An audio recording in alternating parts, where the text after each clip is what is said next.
Greetings. Welcome to the Soul Wisp. I'm your storyteller, Carlisle Munson.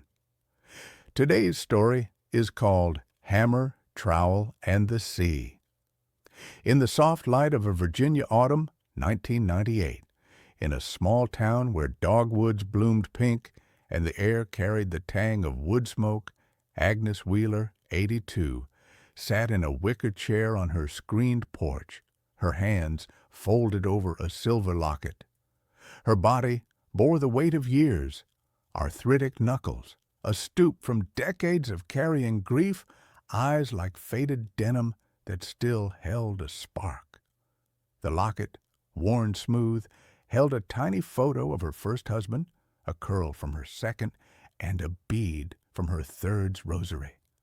Agnes had loved and lost 3 husbands and a partner, 2 to divorce, 2 to death, and now, in her twilight, regrets swirled like leaves in the wind. What if I'd tried harder to hold them? Her first husband, James, was a carpenter, married at 20 in 1936. His hands built their home, but his temper flared, and by 42, their fights outgrew their love, ending in divorce.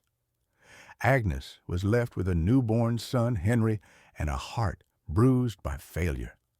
She remarried at 28 to Paul, a gentle school teacher, who gave her a daughter, Ruth, but a car accident took him in 55, his laughter silenced. At 40, she wed Thomas, a gruff Navy man who fathered her youngest, Clara, but their silences grew heavy, leading to divorce in 73. Her last partner, Elias, a gardener with a smile like sunrise, shared Agnes's final love until a heart attack in 89 left her alone again.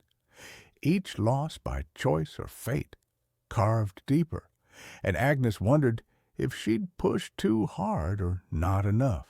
Now, in her clapboard house, surrounded by her children, Henry, 56, a mechanic with James's steady hands, Ruth, 52, a nurse with Paul's kindness, Clara, 47, a librarian with Thomas's fierce heart, Agnes felt their love like a quilt, warm but heavy with her regrets. They cared for her tirelessly, Henry fixing her leaky sink, Ruth checking her pills, Clara reading to her from old novels. Yet, as she sat on the porch, the locket cool against her palm, her thoughts drifted to the what-ifs. What if she'd softened for James, fought less? What if she'd cherished Paul's quiet moments more? What if she'd bridged Thomas's distance, or told Elias she loved him daily? This October evening, as crickets hummed and the porch light buzzed, Agnes's children gathered around her. Henry brought her tea, Ruth adjusted her shawl, Clara set a photo album on the table. Pictures of birthdays, picnics, Christmases, all with Agnes at the center, her smile weary but real. "Mama," Clara said, "you're quiet tonight. What's on your mind?" Agnes's voice, thin as paper, cracked. "I keep thinking, what if I'd done better by them? James, Paul, Thomas, Elias, I love them, but maybe I didn't love them right." Henry knelt, his hands rough like his father's. "You raised us, Mama. You kept going. That's what they'd see." Ruth touched the locket, her eyes soft. "You gave them your heart even when it broke. Look at us. We're here because of you." Clara opened the album to a photo of Agnes and Elias, laughing in a garden, his hands dusted with soil. "You built this family," she said.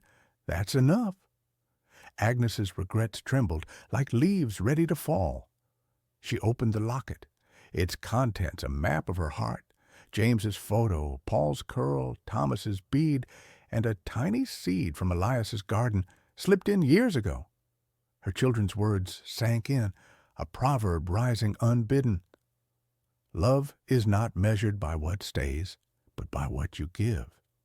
She'd given her resilience, her stubborn heart, to her husbands, her partner, her children, the suffering, divorce, death, Loneliness was real, but so was the love that endured. As the sun dipped, painting the sky gold, Agnes felt a shift. Her regrets didn't vanish, but they softened like stones smoothed by a river. She looked at her children, their faces a mirror of those she'd loved, and saw redemption, not in rewriting her choices, but in accepting them. "I'm ready to rest," she said, her voice steady. Henry squeezed her hand. Ruth smiled through tears. Clara whispered, "You already have." That night, Agnes slept with the locket under her pillow, dreaming of James's hammer, Paul's chalk-dusted hands, Thomas's sea stories, Elias's trowel in the earth. She woke to their voices, not in regret, but in peace, knowing her children carried her love forward. The porch was quiet the next morning, but the locket gleamed, a testament to a life that, despite its weight, had been enough. Thank you for listening to my story. Till next time, may God smile on you and bless you.